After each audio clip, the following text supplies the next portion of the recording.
Baik, Bismillahirrahmanirrahim. Assalamualaikum warahmatullahi wabarakatuh. Waalaikumsalam warahmatullahi wabarakatuh. Selamat pagi, selamat datang rekan-rekan di kegiatan Safety Training Online yang dilaksanakan oleh tim K3KL PLN Icon Plus. Untuk kegiatan training ini, mungkin kita akan ada beberapa agenda. Eh, yang pertama terkait kegiatan pengisian pretest sebelum masuk sesi materi yang akan dibawakan oleh tim K3KL, dan nanti setelah itu akan diberikan materi, dan setelah materi akan ada pelaksanaan post test. Sebagai informasi dari safety training ini, rekan-rekan yang mengisikan pretest dan juga post-test dan mendapatkan nilai 70, minimal 70, akan mendapatkan sertifikat yang ditandatangani langsung oleh Direktur Human Capital dan Administrasi PLN Icon Plus, yang bisa digunakan untuk pekerjaan di lingkungan PLN Icon Plus. Jadi mohon untuk partisipasinya dan juga mengisikan pretest dan juga posttest yang nantinya akan saya bagikan di kolom chat. Sebelum memasuki pretest, pertama-tama mari kita saksikan sambutan yang diberikan dan juga arahan yang diberikan oleh Bapak Darutri Cahyono selaku Direktur Human Capital dan Administrasi.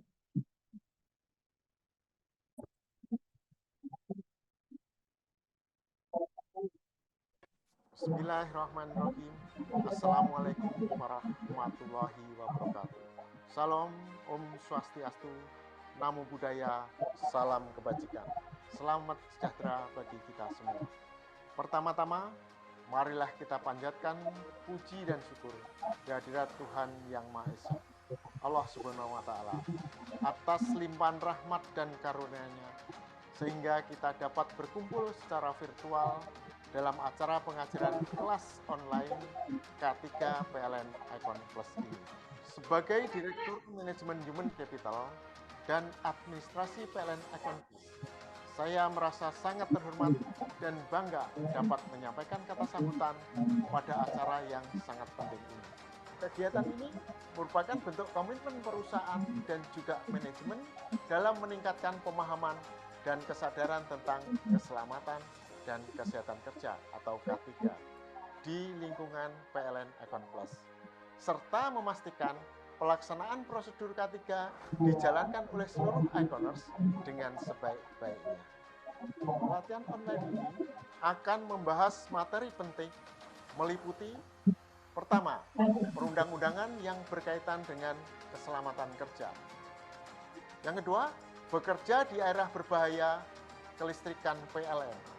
Yang ketiga, unsafe condition. Yang keempat, unsafe action. Yang kelima, NIRMIS. Yang keenam, pencegahan atau mitigasi terhadap kecelakaan kerja.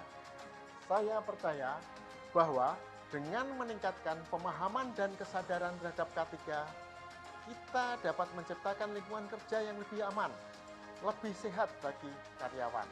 Selain itu, hal ini akan membantu perusahaan dalam mencapai tujuan berkelanjutan serta meningkatkan produktivitas yang lebih baik. Oleh karena itu, saya mengajak seluruh peserta untuk mengikuti acara ini dengan sungguh-sungguh dan aktif dalam berdiskusi. Jangan ragu untuk mengajukan pertanyaan dan berbagi pengalaman yang berkaitan dengan K3, yang pada akhirnya dapat membantu kita dalam memahami dan mengaplikasikan prinsip-prinsip K3 di lingkungan kerja kita, serta menjadikan budaya di PLN Icon Plus. Akhir kata, saya mengucapkan terima kasih kepada panitia yang telah bekerja keras dalam menyelenggarakan acara ini. Semoga kegiatan ini dapat berjalan lancar dan memberikan manfaat yang signifikan bagi kita semua. Sekali lagi, selamat mengikuti kegiatan pengajaran kelas online K3. Semoga kita semua dapat meningkatkan pemahaman dan kesadaran terhadap keselamatan dan kesehatan kerja. Karena tidak ada yang lebih penting dari jiwa manusia. Safety yes, healthy yes, accident no. Terima kasih. Assalamualaikum warahmatullahi wabarakatuh.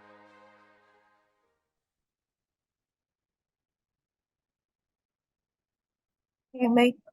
Setelah kita dengarkan sambutan dan juga arahan dari Direktur Human Capital dan Administrasi, Bapak Daru Tri Cahyono. Selanjutnya akan ada sambutan dari perwakilan regional Kalimantan untuk Subbidang Opharset. Mungkin kepada Pak Nomo atau Mas Ageng dipersilakan.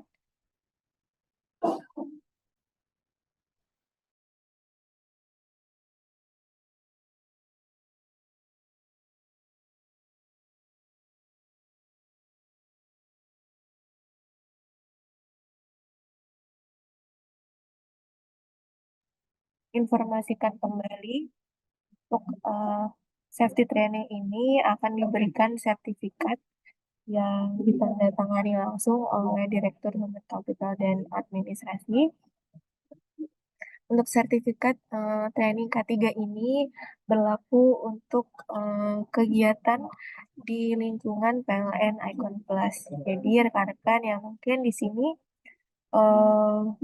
bergabung mungkin ya ada satu device untuk beramai-ramai, silakan untuk mengisikan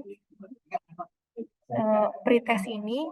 Saya berikan waktu 10 menit dimulai dari sekarang. Nantinya link pretest akan saya tutup ketika materi sudah akan dimulai. Silakan untuk rekan-rekan semuanya untuk mengisikan link pretestnya. Terima kasih.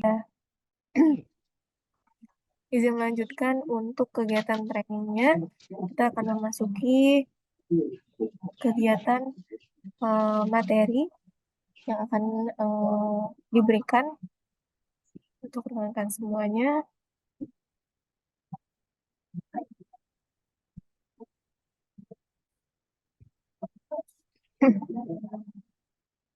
Untuk materi, apakah sudah terlihat di layar, rekan-rekan?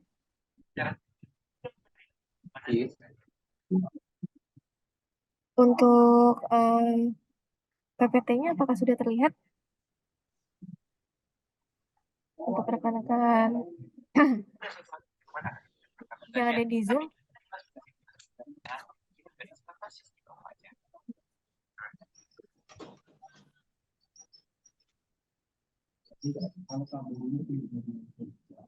Untuk PPT-nya sudah terlihat belum ya? Sudah, Mbak. Sudah. Oke.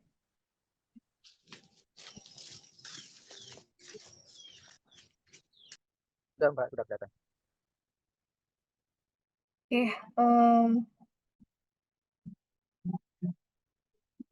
Untuk kegiatan training ini ditujukan oleh semua pekerja ya sebenarnya, mau di lapangan maupun mungkin yang bekerja di kantor begitu ya.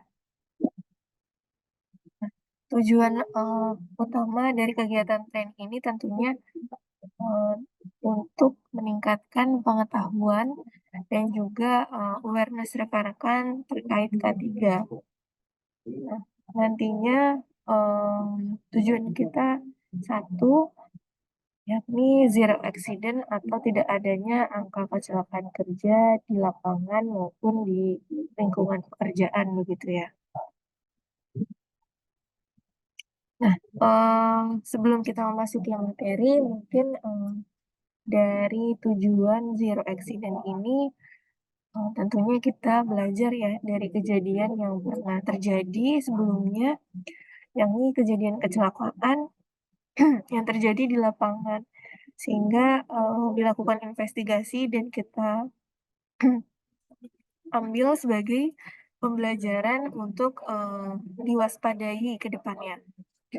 Nah, ini mungkin salah satunya ya, adanya kecelakaan kerja, tersengat arus listrik, tegangan menengah sebesar 20.000 volt. Nah, ketika kecelakaan ini terjadi, tentunya untuk pekerjaan sendiri itu terhenti untuk pelaksanaan investigasi dan hal-hal penyidikan lainnya. Nah, ini selanjutnya ada kecelakaan juga yang terjadi di teman-teman pada rekan-rekan retail. Salah satu penyebabnya adalah tiang PLN yang sudah tidak standar ya memasuki bangunan rumah warga, sehingga rekan-rekan melakukan penarikan di atas bangunan rumah warga sehingga lebih mendekat jaraknya ke tegangan menengah yang ada dan menyebabkan pekerja tersebut supaya tidak terlalu waspada dan tidak terlalu hati-hati sehingga mengenai tegangan menengah. Nah, ini terakhir untuk kejadian yang terjadi saat rekan-rekan melakukan penarikan kabel FO di atas trafo. Nah, ini makanya sering kita sounding untuk kabel FO tidak diperkenankan di atas tegangan rendah maupun di atas trafo untuk penarikannya, sehingga minimal jaraknya adalah 30 cm di bawah trafo tersebut. Nah, ini salah satu lesson learn dari kecelakaan yang pernah terjadi untuk pekerjaannya terkait pemasangan instalasi kabel fiber optik. Nah, untuk korbannya sendiri, status korban adalah tenaga ahli daya. Kondisi korban saat itu meninggal dunia. Untuk lokasi kecelakaannya sedang bekerja di tiang bertegangan menengah dan penyebab langsungnya adalah tersengat dari arus listrik. Untuk kronologi singkatnya, pekerja tersebut melakukan pemasangan atau penarikan kabel fiber optik, namun saat proses pemasangan kabel FO, ia memasang tangga begitu ya, dan mendirikan tangga sehingga tangga tersebut mengenai SUTM dan pekerja tersebut tersengat arus listrik.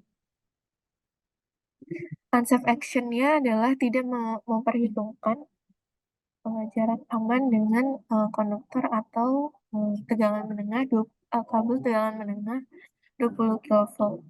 Dan unsafe condition-nya yang setelah dilakukan investigasi tidak adanya izin kerja, HIRA maupun job safety analysis dari pekerjaan tersebut.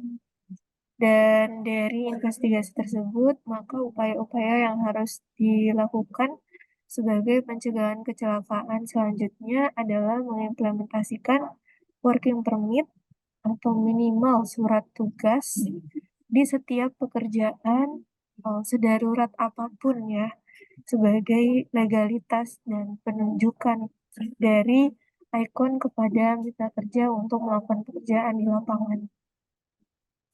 Dan setiap pekerja wajib untuk mengidentifikasi atau melihat atau survei terkait lingkungan kerja atau link yang akan dilakukan pekerjaannya.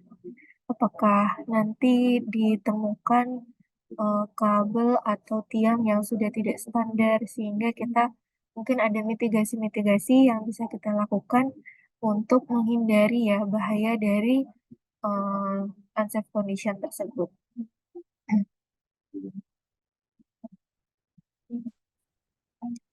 Nah, ini beberapa poin yang akan kita bahas pada hari ini. Tentunya K3 ini memiliki dasar hukum yang telah diatur oleh negara maupun perusahaan di Icon Plus sendiri. Untuk salah satu contohnya undang-undang yang mengatur mengenai K3. Ini ada Undang-Undang Nomor 1 Tahun 1970 mengenai keselamatan kerja, Peraturan Pemerintah Nomor 50 Tahun 2012, dan salah satunya adalah Peraturan Menteri Tenaga Kerja dan Transmigrasi atau Permenaker Trans Nomor 8 Tahun 2010 tentang alat pelindung diri. Untuk kebijakan dan juga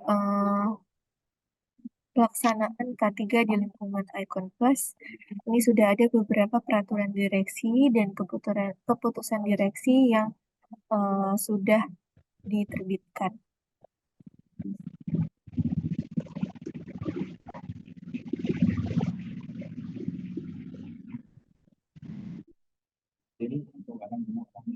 Untuk K3 sendiri ini diatur dalam sebuah sistem, yakni sistem manajemen K3. Di sistem manajemen K3 ini mengatur tentang keseluruhan pengendalian resiko dan juga bahaya di tempat kerja. Tentunya K3 ini terus digaungkan dan dilakukan pengelolaan karena masih ada beberapa latar belakang ya, mungkin salah satunya masih terjadinya kecelakaan kerja di lingkungan kerja, dan juga K3 seringkali belum mendapat perhatian penuh ya dari para pekerja itu sendiri. Nah, untuk K3 sendiri juga tentunya ya bukan hanya sebagai kepentingan perusahaan saja, melainkan juga untuk kepentingan pekerja itu sendiri, demi menjamin dan melindungi keselamatan dan juga kesehatan rekan-rekan yang ada di pekerja di lingkungan perusahaan.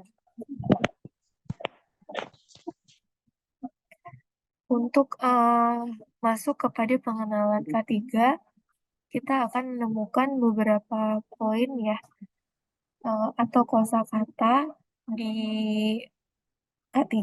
Yang pertama adalah bahaya. Nah, bahaya sendiri merupakan sumber atau aktivitas yang berpotensi menyebabkan cedera dan juga sakit. Nah, banyak sekali bahaya yang ada di lingkungan kerja kita, namun beberapa mungkin tidak kita sadari ya bahwa itu bisa menjadi bahaya untuk kita. Salah satu contohnya adalah bahaya mekanik. Nah, bahaya mekanik ini biasanya berasal dari benda yang bergerak maupun tidak bergerak sebenarnya.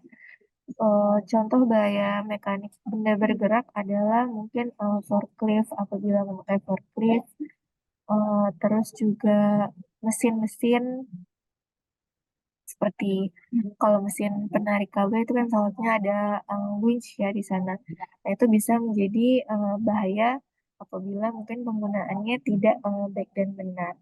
Nah, untuk benda yang tidak bergerak itu salah satunya adalah benda-benda atau tools kita yang mungkin tajam ya, sehingga bisa membahayakan diri pekerja itu sendiri. Nah, dari bahaya ini timbullah resiko. Resiko ini menjadi sebuah kemungkinan yang dapat menyebabkan kerugian, misalnya terjatuh, tertusuk, tersandung, maupun tersengat arus listrik.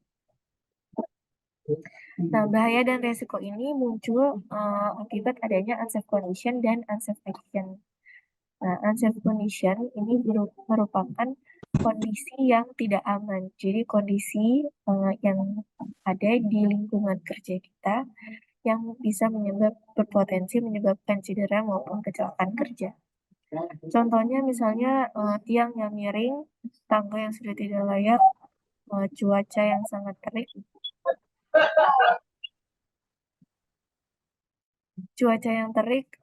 hujan, dan misalnya kebakaran di lingkungan atau di lokasi pekerjaan kita.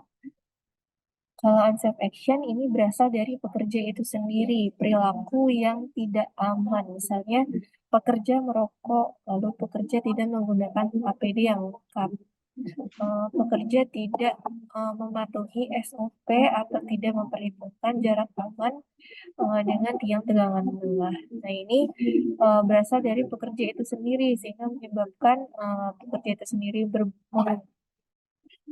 memiliki resiko kecelakaan kerja.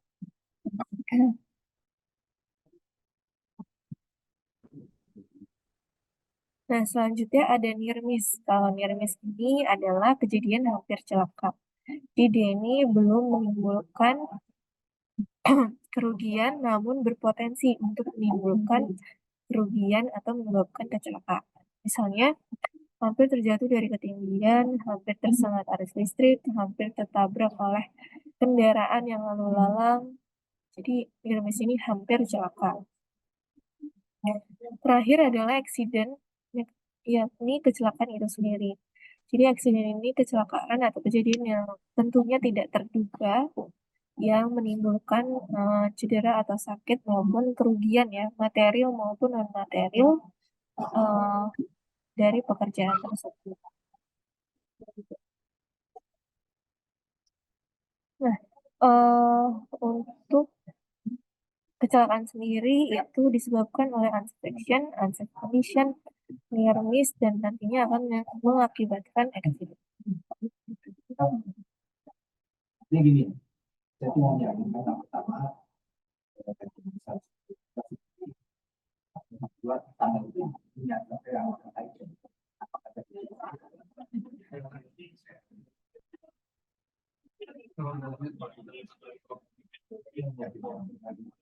Sebenarnya jangan masukin nafsu kalau mau informatif, ya. 16 apa itu. Sorry kalau saya.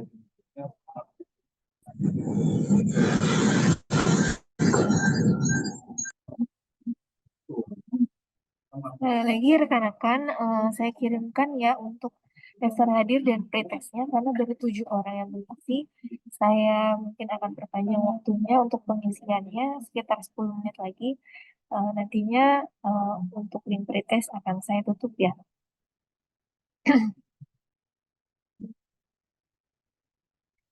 Nah, ini mungkin rekan-rekan dari pemeliharaan sudah tidak asing ya dengan istilahnya area ketenaga listrikan yang menjadi lokasi pekerjaan rekan-rekan semuanya. Yang pertama ada SUTET, saluran udara tegangan ekstra tinggi, biasanya 200 kV sampai 500 kV. Lalu untuk SUTT itu biasanya sebesar 30 kV sampai 150 kV. Untuk saluran udara tegangan menengah ini mungkin yang paling banyak ya kita melakukan pekerjaan di area ketenaga listrikan adalah di SUTM dan SUTM. Ini adalah standar prosedur yang mungkin sudah sering kali ya diberitahukan kepada rekan-rekan di lapangan. Untuk kabel FO sendiri, ini selalu ada di bawah saluran tegangan rendah dan selalu harus berada di bawah trafo. Nah, untuk jaraknya sendiri ini dari TM ke kabel FO sebesar 2 meter. Untuk dari kabel FO ke trafo sendiri minimal sejauh 30 cm. Nah, untuk pekerjaan-pekerjaan yang mungkin tiangnya sudah tidak standar ya, misalnya 7 meter, lalu dia karena adanya rekonstruksi dari jalan sehingga makin menurun, sehingga kabel FO kita mungkin ada yang crossing sehingga nanti mengakibatkan gangguan ya, biasanya terkena truk, tersambar truk dan lain sebagainya. Nah, ini mungkin ada beberapa hal yang harus diperhatikan, namun tetap mematuhi dari penarikan kabel FO di trafo dan tiang TR dan TM. Tetap harus di bawah trafo dan tetap harus di bawah tegangan rendah. Mungkin mungkin beberapa hal yang bisa dilakukan seperti penanaman tiang baru atau mungkin mencari jalur yang lain yang apa namanya lebih memungkinkan untuk dilakukan crossing dan hal-hal lainnya ya yang bisa dilakukan ketika mungkin harus crossing namun tiangnya sudah tidak standar. Nah, ini mungkin salah satu contoh pekerjaan kayak di ketinggian yang sudah terstandar. Namun ini saya tekankan bahwa ini adalah pekerjaan retail sehingga untuk tangga dan juga pekerjaannya mungkin tidak sepenuhnya sama dengan rekan-rekan dari pemeliharaan.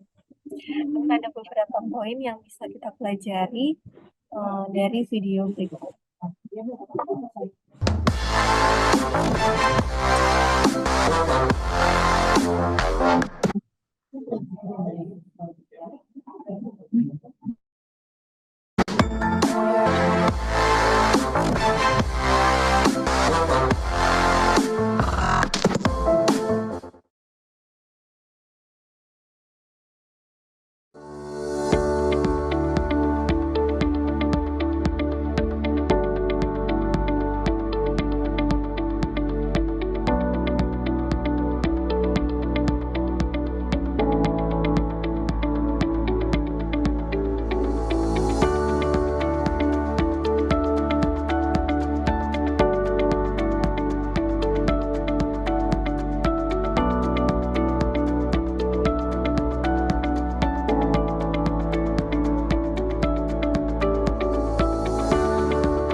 Itu dia untuk video pekerjaan outdoor, salah satunya untuk tim retail ya, untuk video tadi. Namun ada beberapa hal yang bisa kita ambil sebagai lesson learn bagi rekan-rekan yang pekerjaannya juga di tiang, di TR dan juga di TM. Nah, untuk bisa memperhatikan tiang terlebih dahulu sebelum melakukan pekerjaan.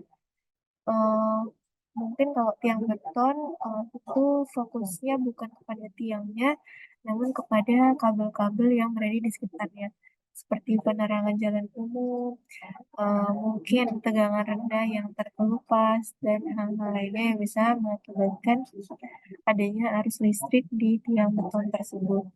Apabila tiangnya berasal dari besi, itu bisa mengecek tiang besi tersebut dan juga kabel-kabel yang ada di sekitarnya. Nah, dalam K3 kita bisa melakukan fase-fase, ada 3 fase ya, perencanaan, pelaksanaan, dan juga pengawasan.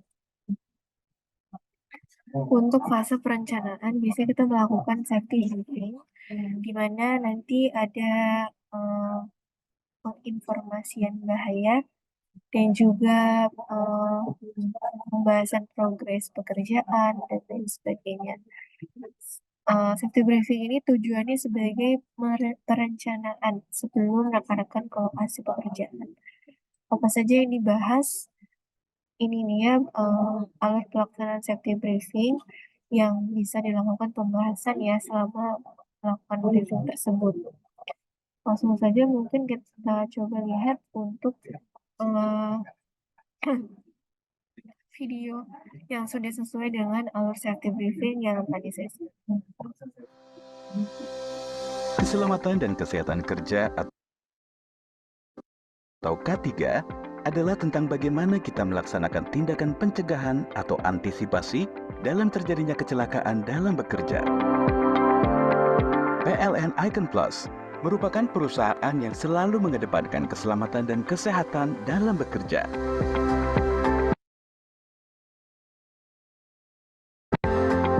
Tidak ada yang lebih penting dari jiwa manusia, bukan hanya slogan. Konsistensi dalam pelaksanaan K3 dalam setiap pekerjaan merupakan sebuah keharusan.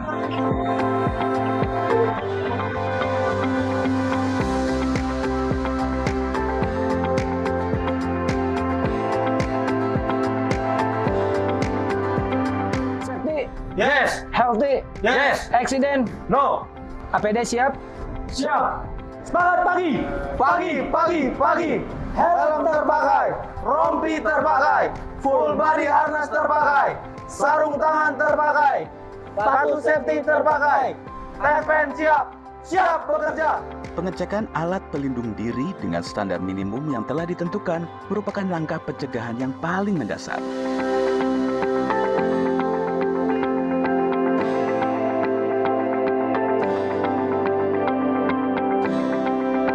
semua tim sehat? Sehat. Baik rekan-rekan, hari ini kita akan ada pelaksanaan aktivasi dengan detail pekerjaan meliputi penarikan kabel, pemasangan aksesoris FAT dan FDT. Untuk izin kerja kita sudah disiapkan. Untuk tahapan pekerjaan sendiri, yang pertama kita melakukan persiapan, kemudian penarikan kabel fiber optik, kemudian pemasangan aksesoris dan perapian kabel FO. Kemudian kita akan melakukan instalasi new joint box. 4 poin mendasar yang perlu dikenali dalam tindakan pencegahan. 1. Job Safety Analysis berisi identifikasi potensi bahaya di setiap aktivitas pekerjaan sehingga pekerja diharapkan mampu mengenali bahaya di sekitar tempat kerja. 2. Unsafe Condition merupakan kondisi tidak aman di mana suatu keadaan seperti lingkungan kerja yang tidak aman atau kondisi peralatan kerja yang tidak layak. 3. Unsafe Action merupakan perilaku tindakan tidak aman yang dilakukan oleh pekerja itu sendiri sehingga membahayakan dirinya maupun orang lain. 4. Near miss atau hampir celaka, yaitu kecelakaan yang nyaris atau hampir tidak bisa dihindari. Baik rekan-rekan, sebelum kita melaksanakan pekerjaan hari ini, mari kita berdoa agar pekerjaan kita dimudahkan dan pulang dalam keadaan selamat. Berdoa mulai.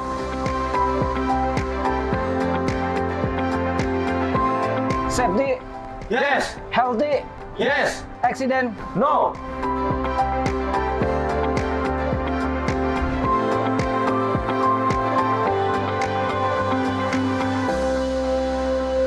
Tidak ada yang lebih penting dari jiwa manusia. Safety yes, healthy yes, accident no.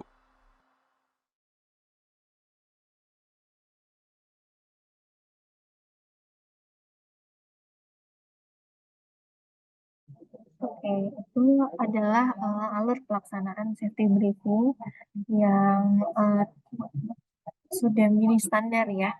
Ada beberapa poin dan salah satu poin pentingnya adalah membahas mengenai progres pekerjaan dan juga membantu menginformasikan dari progres pekerjaan tersebut kira-kira bahayanya apa dan melakukan persiapan terkait APD dan tools yang akan digunakan untuk di lapangan nanti.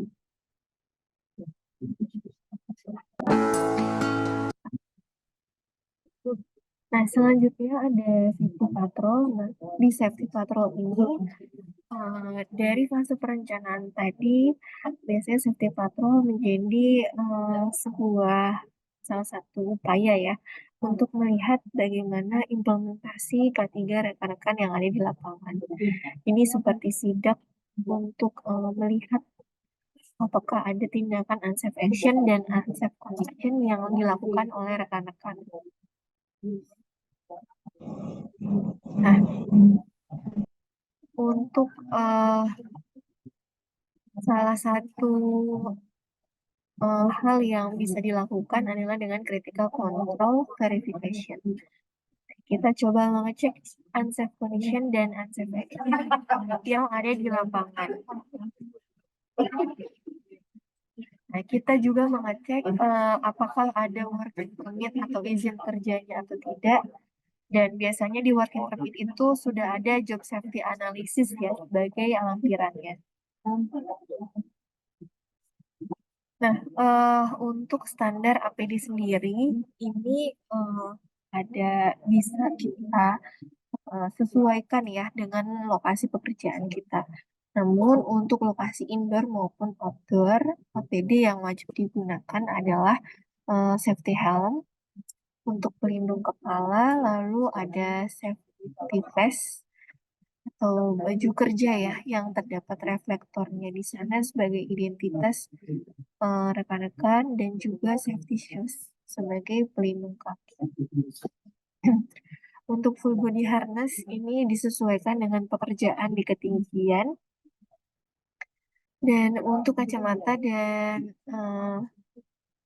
earmuff itu juga disesuaikan dengan lingkungan pekerjaan ya. Apakah ada kebisingan atau tidak, apakah ada pekerjaan pengelasan, dan lain sebagainya.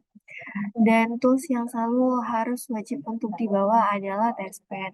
Dan catatan untuk rekan-rekan semuanya bahwa APD ini tidak hanya ada, namun layak untuk digunakan. Untuk baju kerja dan celana kerja yang dipakai itu juga harus rapi dan sopan, tidak robek-robek ya, karena robek-robek itu selain mungkin citra perusahaan, selain itu juga apabila mungkin rekan-rekan tersandung dan lain sebagainya, ini akan langsung mengenai lukanya akan mungkin lebih parah ya, karena tidak menggunakan celana yang tertutup. Dan untuk logo, saat ini logo sudah berganti ya untuk logo Icon Plus sendiri. Jadi untuk rekan-rekan sebagai branding, jadi untuk logo Icon yang lama pada safety helmet, dalam safety vest, itu mohon untuk dicopot dan diganti. Biasanya untuk safety vest itu bisa ya dicopot bagian logo lama saja digantikan dengan yang baru. Dan stiker yang ada di mobil, stiker yang ada di tools, di helm, itu juga diganti untuk logo PLN Icon Plus-nya. Nah, untuk rekan di pemeliharaan juga saya pikir harus memahami ya bagaimana menggunakan apar, karena di serpo-serpo maupun di shelter kita, di shelter terutama yang ada perangkat kita di sana sudah dilengkapi oleh apar di shelter tersebut. Jadi harapannya apabila terjadi sesuatu yang tidak diinginkan, seperti mungkin high temperatur dari perangkat tersebut sehingga menyebabkan ledakan, itu bisa menggunakan APAR yang ada di shelter tersebut. Nah, APAR sendiri alat pemadam api ringan. Jadi di sini ada pin seperti pengunci untuk tuasnya, lalu ada penunjuk, biasanya penunjuk tekanan untuk melihat pressure-nya tepat bagus atau tidak. Lalu ada tuas yang bisa ditekan untuk mengeluarkan ya isi dari APAR tersebut, dan juga selang sebagai pengarah untuk melakukan pemadaman menggunakan APAR. APAR juga bermacam-macam dan sudah disesuaikan biasanya apabila perangkat bisa menggunakan biasanya powder atau clean agent gitu. Nah, mungkin kita coba buka terkait videonya ya.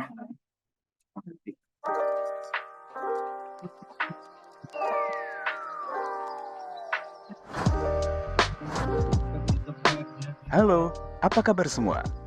Pada kesempatan ini, saya akan menjelaskan tentang cara dengan posisi tangan menggenggam tuasnya. Sampai di lokasi kebakaran, ambillah jarak.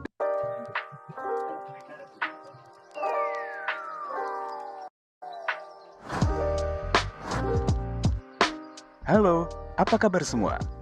Pada kesempatan ini, saya akan menjelaskan tentang cara penggunaan alat pemadam api ringan yang kita singkat sebagai APAR. Bagian-bagian APAR. 1. Safety pin atau pin pengaman. 2. Lever atau tuas. 3. Handle atau pegangan. 4. Pressure gauge atau pengukur tekanan. 5. Silinder atau tabung. 6. Hose atau selang. 7. Nozzle atau corong. 8. Information label atau label informasi mengenai rating APAR, petunjuk penggunaan, klasifikasi, dan tipe. Label informasi menunjukkan bahwa APAR memiliki tipe yang berbeda-beda, yakni water, foam, dry chemicals, carbon dioxide atau CO2, dan clean agent. Tipe-tipe APAR tersebut harap digunakan untuk memadamkan jenis kebakaran sesuai dengan klasifikasinya. Langkah-langkah penggunaan APAR. Saat terjadi kebakaran, pastikan klasifikasi sumber api. Kemudian, segeralah menuju lokasi penyimpanan APAR yang sesuai. Dry chemicals, CO2, atau clean agent. Sebelum digunakan, cek isi tabung pada APAR. Pastikan jarum pada posisi hijau. Catatan penting bagi para penanggung jawab APAR untuk selalu merawat dan mengisi ulang sehingga siap digunakan setiap saat. Letakkan APAR sejajar dengan tubuh. Hindari posisi kepala di atasnya. Tahan APAR sambil melepas pin pengamannya. Periksa tekanan APAR dengan cara mengarahkan corong ke atas lalu tekan tuas beberapa kali. Setelah semua memastikan berfungsi dengan baik, angkat tabung APAR dengan menggenggam pegangannya. Untuk menghindari isi tabung keluar dengan tidak sengaja, jangan membawa APAR dengan posisi tangan menggenggam tuasnya. Sampai di lokasi kebakaran, ambillah jarak dari sumber api. Apabila terjadi di luar ruangan, pastikan posisi kita tidak berlawanan dengan arah angin. Angkat tabung APAR dan arahkan corong ke sumber api. Lepaskan isi tabung dengan menekan tuasnya. Setelah api berhasil dipadamkan, masukkan kembali pin pengaman tuas. Lalu, simpan APAR pada tempatnya. Secara singkat, penggunaan APAR dikenal dengan istilah PAS. 1. Pull. 2. Aim. 3. Squeeze. 4. Sweep. Demikianlah langkah-langkah dalam menggunakan APAR. Semoga informasi ini bermanfaat bagi kita semua. Terima kasih atas perhatiannya. Sampai bertemu di materi lain. Salam.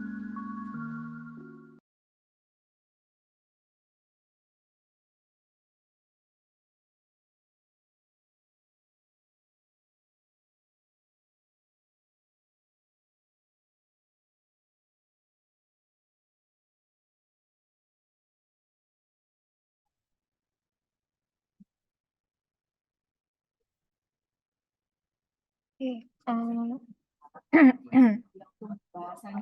untuk penggunaan APAR, untuk cara penggunaan APAR sudah disebutkan. Lalu untuk tanggap darurat kebakaran, apabila rekan-rekan yang sedang melakukan pekerjaan ya di tiang maupun mungkin di lokasi indoor, apabila ada terasa gempa bumi maupun kebakaran, langsung untuk menghindari bangunan tinggi, terus menghindari titik atau lokasi api dengan mengevakuasi diri ke tempat yang lebih aman, yang sudah mungkin ditentukan. Biasanya ada tanda titik kumpulnya di sana. Untuk yang sedang mungkin naik tangga, bisa turun terlebih dahulu, lalu langsung mengevakuasi diri. Untuk kebakaran, apabila memang sudah dibekali dengan pelatihan APAR, nah silakan langsung memadamkan apabila melihat APAR yang terdekat. Nah,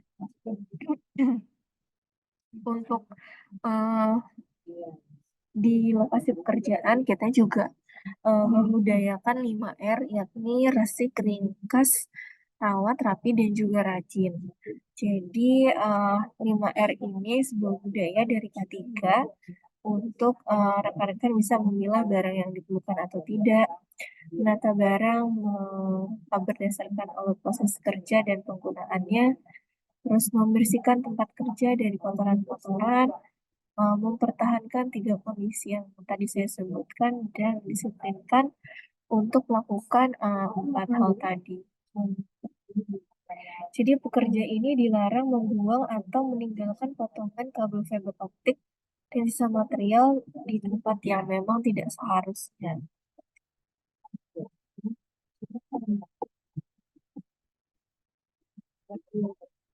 Nah, coba kita perhatikan ya untuk video yang terakhir terkait 5R.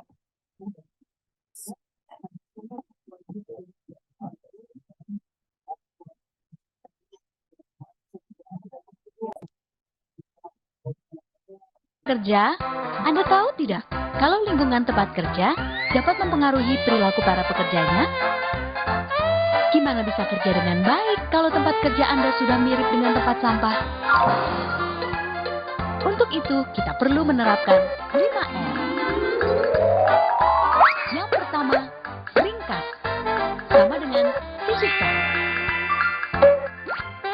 Ambil kardus bekas untuk menyisihkan barang yang tidak benar-benar diperlukan. Dokumen-dokumen atau koran-koran bekas, botol-botol minuman dan peralatan yang jarang digunakan harus segera disingkirkan dari tempat kerja Anda. Setelah menyisihkan barang yang tidak diperlukan, tempat kerja ini masih jauh dari yang kita harapkan. Saatnya menerapkan R yang kedua, yaitu rapi, sama dengan kelompokan dan simpan. Kelompokkan barang di satu tempat, misalnya, dokumen-dokumen penting dimasukkan ke dalam map, alat tulis dimasukkan ke tempat alat tulis, taruh peralatan yang sering digunakan di dekat Anda. Simpan barang-barang yang jarang digunakan di dalam laci, lemari, atau gunakan dus bekas sebagai tempat penyimpanan. Baiklah, setelah semuanya rapi, hal selanjutnya adalah resik. Sama dengan bersihkan. Debu, kotoran, dan bekas tetesan air sering menempel di tempat kerja dan peralatan Anda. Bersihkan semua debu dan kotoran secara rutin. Nah, sekarang sudah kinclong. Rasanya nggak sabar untuk memulai yang selanjutnya. Rawat, sama dengan pertahankan. Pertahankan 3 poin sebelumnya secara kontinu. Beri label kertas pada tempat Anda menyimpan barang. Dan tempelkan visual atau gambar-gambar yang menarik berisi pesan untuk selalu mengingatkan Anda. Suasana tempat kerja pun akan menjadi lebih segar dan menarik. Akhirnya sampailah pada poin terakhir, yaitu rajin. Sama dengan disiplin. Dengan berdisiplin melakukan 4R di atas, bersama-sama kita akan dapat meningkatkan produktivitas dan efektivitas kerja perusahaan. 5R.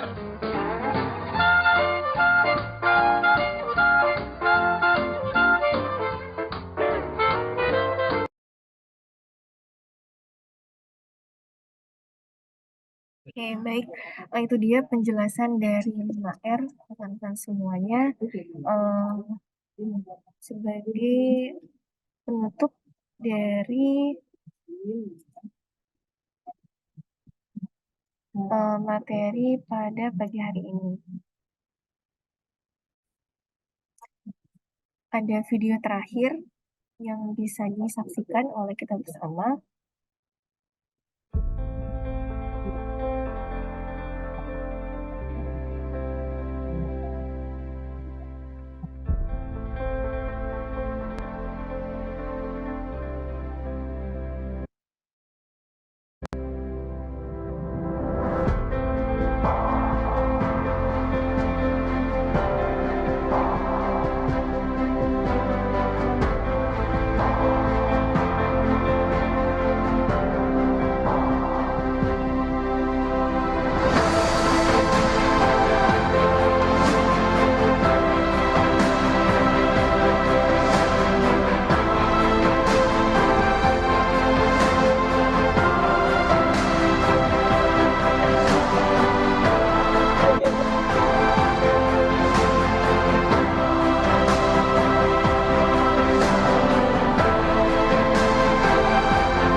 Terakhir mungkin ada sedikit kalimat ya. Jadi tidak ada yang lebih penting dari jiwa manusia itu bukan hanya tagline saja, namun konsistensi dalam mematuhi K3 dalam setiap pelaksanaan pekerjaan itu sebuah keharusan dan juga kewajiban. Karena pada akhirnya seseorang di sana selalu kita dengan rasa cinta, yakni yang menjadi sumber alasan juga ya mengapa kita bekerja, yakni keluarga kita di rumah. Mungkin itu materi yang bisa saya sharing terkait keselamatan dan kesehatan kerja, juga lingkungan untuk PLN Icon Plus.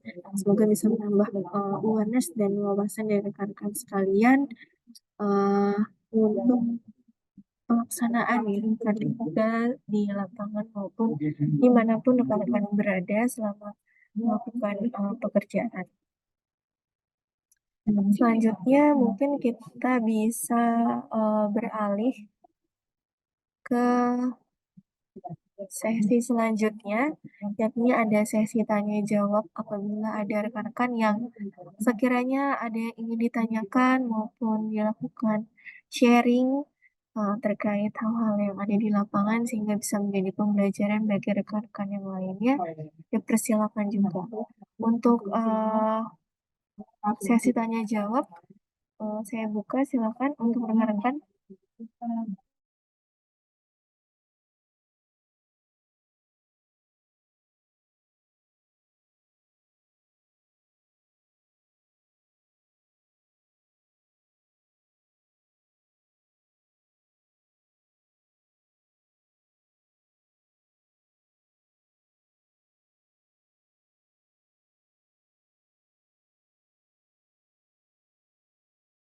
Silakan rekan-rekan di sini sudah banyak serpo yang bergabung ya dari Kalimantan. Silakan apabila ada yang ingin ditanyakan dan mungkin sharing atau hal lainnya ya, tentunya mengenai K3. Karena biasa kita kan cuaca lagi hujan tuh. Lagi hujan, kita tetap request SC, stop clock. Setelah hujan berhenti, tiang ini kan masih basah nih, Mbak. Cuma biasa kita kan ditekan, hujannya udah berhenti belum, Mas? Kan sama tim piket kan. Cuma kita mau manjat kan masih takut nih. Kita nggak tahu juga kan induksi di tiang itu gimana. Nah, itu gimana tuh, Mbak? Itu aja sih. Terima kasih. Dengan Mas siapa ini? Dari mitra mana? Dari Serpo Singkawang, saya Retno. Dari Mas mitra Retno. 2 Pilar Askara Amerta. Oke, Mas Retno dari 2 Pilar ya, perwakilan dari Iya, Serpo Mbak. Singkawang. Baik, terima kasih banyak pertanyaannya Mas Retno. Jadi langsung izin saya jawab ya. Dari sisi ketiga begitu ya, untuk kerjaan ketika hujan. Nah, seperti yang tadi saya sampaikan, jadi untuk posisi hujan, nah setelah hujan gitu ya, setelah hujan berhenti, lalu pekerjaan akan dimulai kembali. Yang pertama, dilihat terlebih dahulu tiang seperti apa yang rekan-rekan akan melakukan pekerjaan. Apakah tiang besi ataukah tiang beton? Nah, sebenarnya untuk tiang beton sendiri ini kan tidak ada kebocoran ya, karena memang dari struktur beton sendiri ini tidak mengalirkan tegangan listrik. Nah, apabila misalnya tiang beton, nah itu sebenarnya yang harus diwaspadai hanya perihal kabel-kabel yang ada di sekitarnya yang bisa saja mengakibatkan kebocoran di sana. Seperti mungkin tiang TR yang terkelupas, atau mungkin penerangan jalan umum yang sudah lama, sehingga boxnya itu bisa saja mengaliri arus listrik gitu ya. Nah, itu yang harus diperhatikan oleh rekan-rekan. Lalu apabila memang tiangnya ini dari besi, nah ini mungkin yang lebih dikhawatirkan ya ketika hujan gitu. Nah, ini lebih sering mengalirkan arus listrik ketika basah. Itu dipastikan terlebih dahulu untuk tiangnya ada atau tidak tegangan atau kebocoran di sana menggunakan salah satunya tespen gitu. Nah, berikutnya rekan-rekan juga mengantisipasi dengan membawa kain lap kering. Jadi sehingga bisa mempercepat pengeringan dari tiang tersebut ya, mungkin dari tiang besinya atau tiang betonnya. Jadi lap kering tersebut sangat membantu lah untuk mempercepat proses pengeringan tiang. Tadi karena sebelumnya kami juga sudah berkonsultasi dengan tim PLN ya. Salah satunya itu apabila pekerjaan kondisinya hujan ringan atau mungkin pekerjaan setelah hujan itu bagaimana antisipasinya. Nah, itulah hal-hal yang bisa eh, diantisipasi atau dilakukan saat rekan-rekan mau melanjutkan pekerjaan setelah hujan seperti itu. Jadi tetap melihat eh, bagaimana kondisi tiangnya, terus juga kita antisipasi dengan pengecekan tegangan menggunakan test pen, dibantu dengan membawa lap kering untuk eh, membantu mempercepat ya pengeringan dari tiang tersebut. Mungkin itu dari Mas Retno dari untuk jawabannya terkait pertanyaan yang tadi ya. Apakah sudah bisa menjawab, Mas? Oke, siap, Mbak. Ada lagi? Mbak, Mungkin? boleh nanya sedikit, Mbak? Iya, silakan. Dari mana? Silakan disebutkan ya nama dan asal mitranya. Ya, saya Rahmat, Pak, dari MKN, Mbak. Mau nanya untuk terkait dengan struktur beton yang dipakai untuk tiang listrik sendiri itu apakah murni beton atau di dalamnya ada struktur kawatnya, Mbak? Bahan metalnya.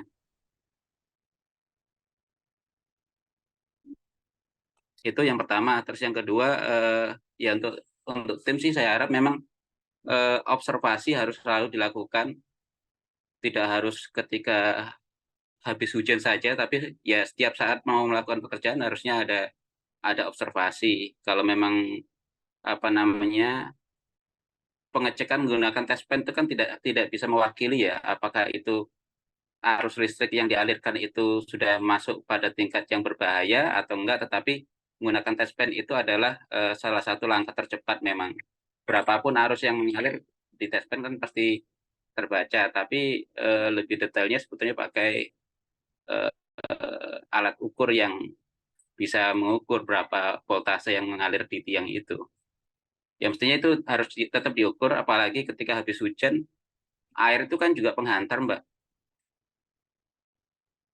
Di lap kering pun juga masih bisa menghantarkan listrik, makanya observasi itu juga tetap harus dilakukan. Nah, itu tadi yang saya pengen tahu, struktur yang tiang beton PLN sendiri itu apakah murni beton saja dari bawah sampai ke atas atau di dalamnya ada tulangan bahan metalnya yang juga itu bisa menjadi potensi mengalirnya arus listrik dari ujung sampai ke bawah tiang itu sendiri. Makasih, Mbak.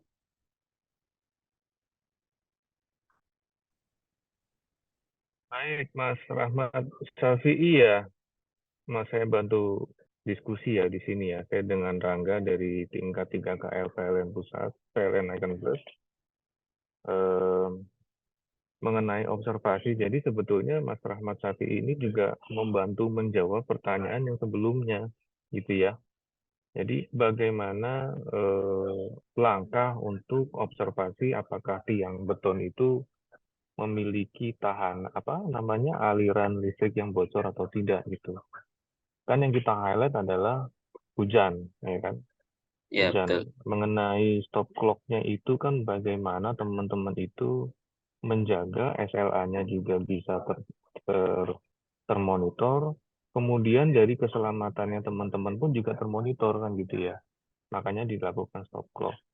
Nah, pertama yang saya harus highlight adalah betul Mas, dilakukan pengecekan lebih mendasar lagi, lebih mendalam lagi, tidak hanya menggunakan test pen gitu ya. Test pen itu hanya langkah antisipatif awal di bawah ataupun ketika tiang itu beririsan dengan tiang-tiang Telkom atau mungkin tiang PJU gitu ya.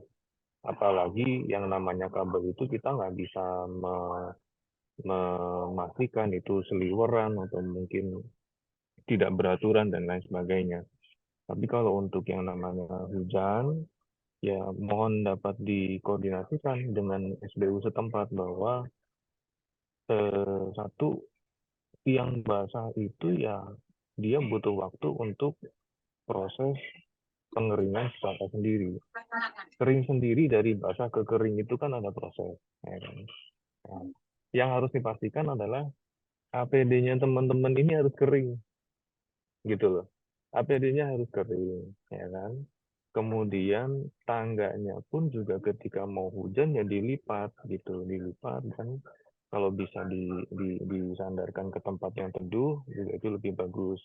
Tapi apabila tidak ada atap ya sudah mau gimana lagi, mungkin tangganya yang perlu dikeringkan. Makanya sampai dengan saat ini rekan-rekan mitra yang ada di Kalimantan tidak diperbolehkan lagi menggunakan tangga teleskopik. Ya, standar dari PLN adalah menggunakan tangga fiber.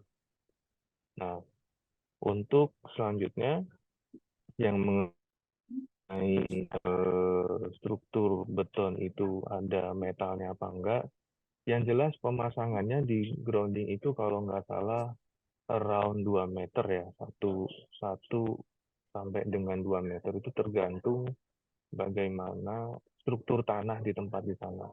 Yang jelas ada pasangannya, ada pondasinya, ada kawatnya untuk mengencangkan daripada pemasangan tiang itu, mengkokohkan ya. Tapi kalau strukturnya tiang sendiri, beton sendiri, bagaimana bikinnya tiang betonnya, saya kurang paham Mas Syafi'i gitu. Jadi kurang lebih seperti itu. Mudah-mudahan menjawab ya.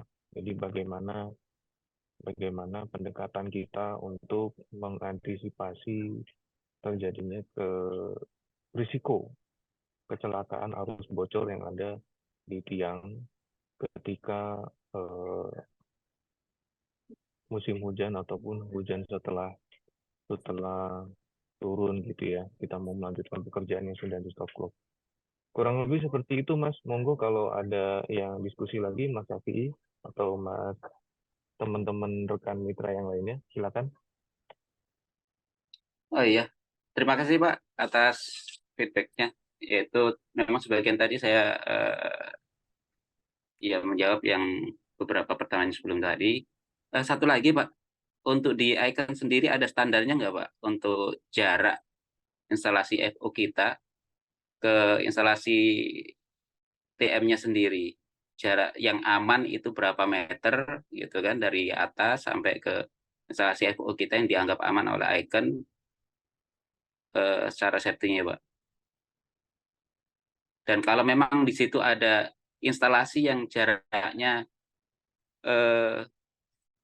bisa dikatakan nggak aman, tetapi selama ini dilakukan dengan tujuan misalkan karena instalasi yang crossing supaya lebih tinggi menghindari tersangkut mobil atau unit yang lewat gitu kan, itu asesmennya bagaimana gitu ya Pak?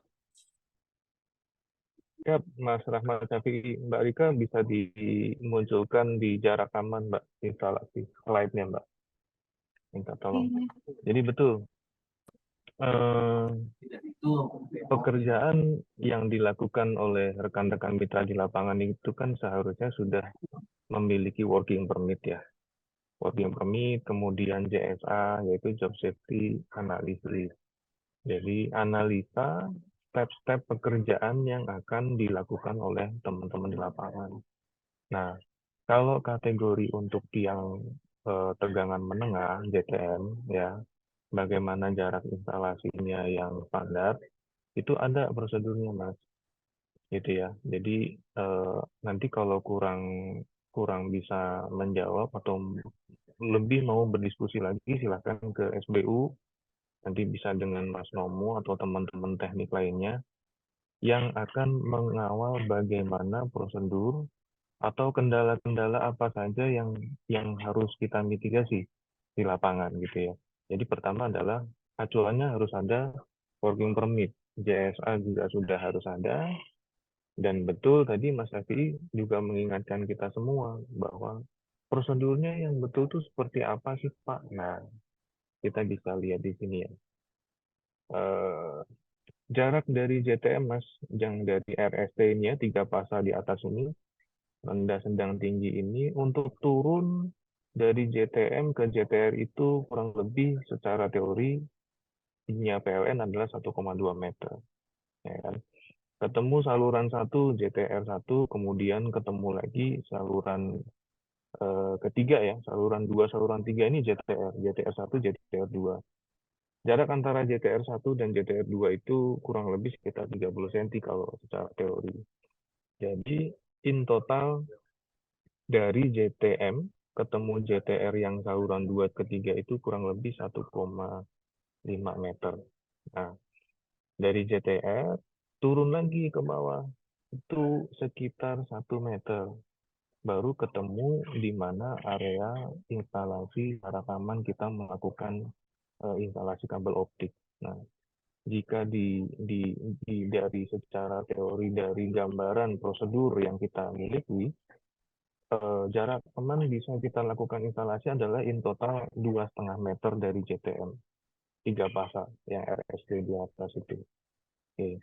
Terus pertanyaan tadi selanjutnya adalah, Pak, kan nggak selamanya tiang itu standar. Betul. Makanya koordinasi dengan SBU itu penting. Jangan nekat gitu.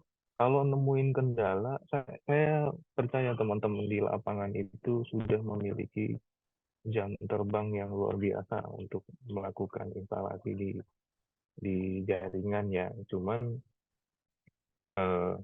koordinasi itu penting, Mas Syafi'i dan rekan-rekan yang lainnya. Bagaimana ada kendalanya? Pak, ini kayaknya struktur tanahnya turun nih, atau aspalnya dinaikin dan lain-lain gitu. Jadi kalau kita tetap melakukan instalasi ini, nanti dikhawatirkan akan ada risiko kesambar motor, kendaraan dan lain-lain gitu ya. Nah, berarti mungkin bisa jadi diarahkan misalkan dari teman-teman SBU, Mas Nomo atau Mas yang lainnya, secara desain teknik ya, topologinya dirubah deh Mas, jangan lewat jalur situ gitu. Lewat mana? Lewat jalur yang B, jangan jalur yang A gitu. Oke Pak, berarti kalau di jalur yang B harus masang tiang lagi atau mungkin seperti apa kan gitu ya. Jadi analisanya main di sana. Ada koordinasi yang pengawasan yang melekat di sana. Jadi kurang lebih seperti itu Mas Syafi'i. Semoga menjawab ya Mas ya. Silakan Mas. Oke Pak, makasih Pak. Ya mungkin untuk lebih detail ya kita memang perlu komunikasi lagi nanti ke depannya.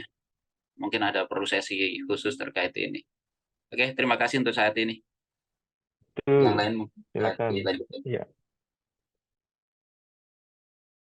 Monggo kalau memang mau ada diskusi lanjut ke SBU dengan teman-teman yang lebih paham lagi ya secara teknik, dipersilakan bisa dilanjutkan dengan Mas Nomo atau tim yang lainnya di SBU.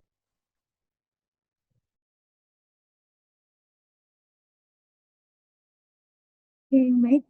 Terima kasih Mas Rangga dan Safi tadi ya dari MKN yang sudah bertanya dan berdiskusi dengan kami untuk waktu sudah menunjukkan 11:23 menit. Mungkin itu menjadi pertanyaan terakhir ya rekan-rekan semuanya. Selanjutnya kita masuk ke sesi foto bersama. Jadi rekan-rekan mohon untuk dibuka kameranya karena kita akan melakukan sesi dokumentasi untuk bukti pelaksanaan safety training of HARSET dari SBU Regional Kalimantan.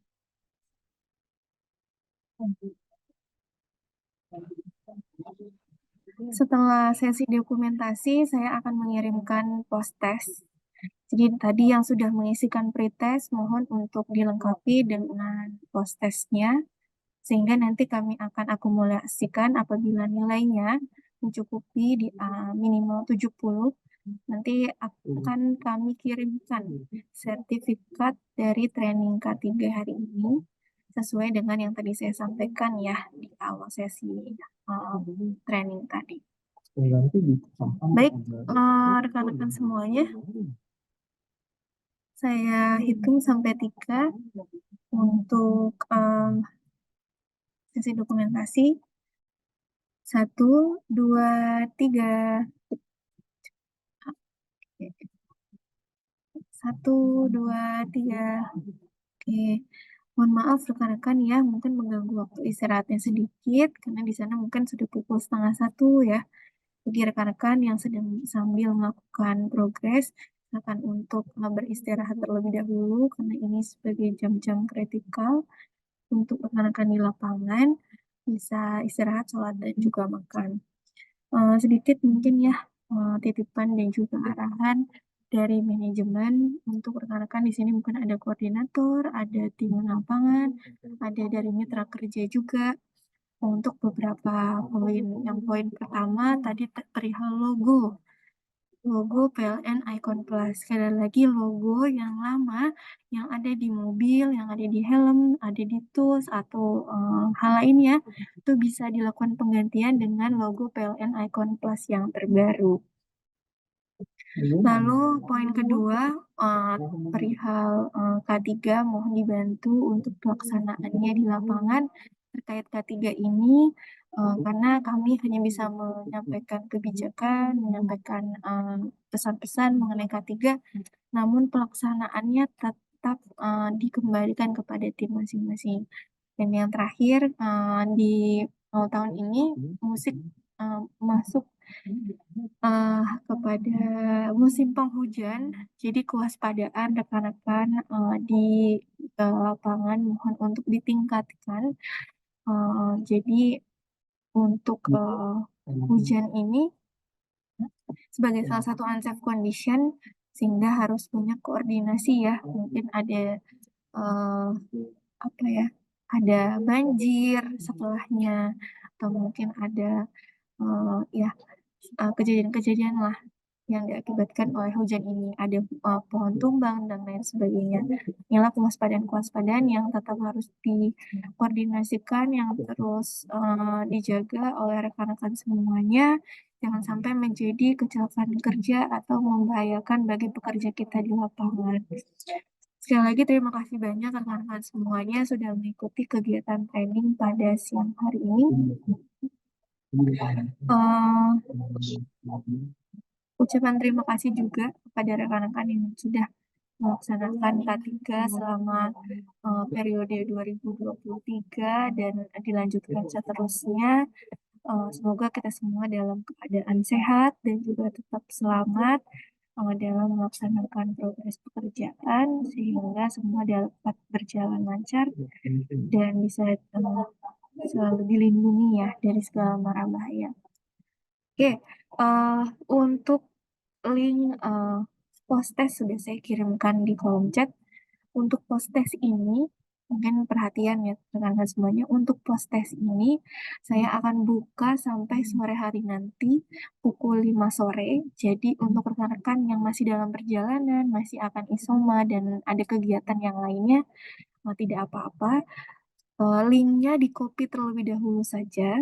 Untuk saat ini nanti bisa diisikan sesuai senggangnya lah ya. Ketika ada waktu silakan untuk diisikan. Cuma maksimal waktunya adalah jam 5 sore atau jam 6 ya waktu mitra. Jadi saya akan buka untuk periode waktunya seperti itu. Jadi silakan saat ini di-copy terlebih dahulu untuk linknya ya. Oke, sudah diberikan untuk testnya dan dokumentasi sudah dilakukan. Saya izin closing untuk safety training pada siang. Dan terakhir tadi belum ada sambutan dari tim regional. Ini sudah ada Mas Ageng. Mungkin terakhir Mas Ageng sebagai penutup juga arahan terkait K3 kepada rekan-rekan atau tim di lapangan. Silakan kepada Mas Ageng.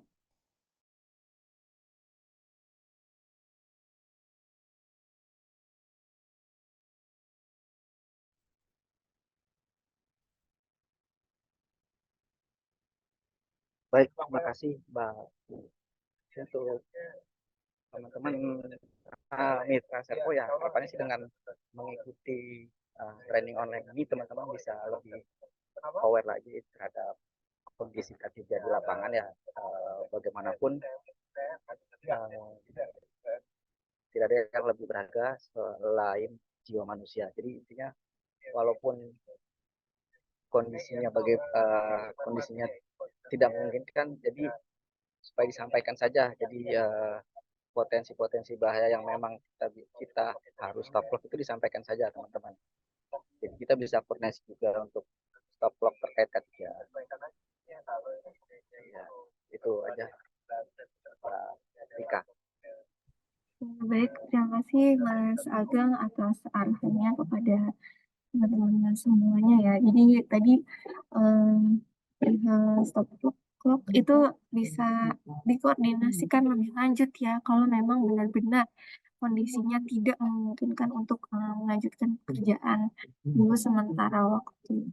Jadi disertai biasanya bukti, foto, dokumentasi dan lain sebagainya. Saya pikir karena mungkin bisa merasakan juga ya dari tim dari regionalnya seperti apa kondisi teman-teman di lapangan sehingga bisa didiskusikan lebih lanjut. Yang terpenting adalah komunikatif ya rekan-rekan.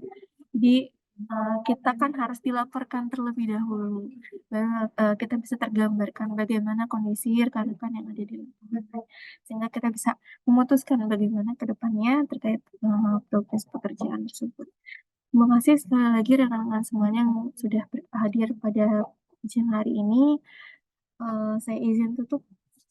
Kurang lebihnya mohon maaf. Wassalamualaikum warahmatullahi wabarakatuh. Selamat siang rekan-rekan semuanya. Waalaikumsalam. Warahmatullahi wabarakatuh.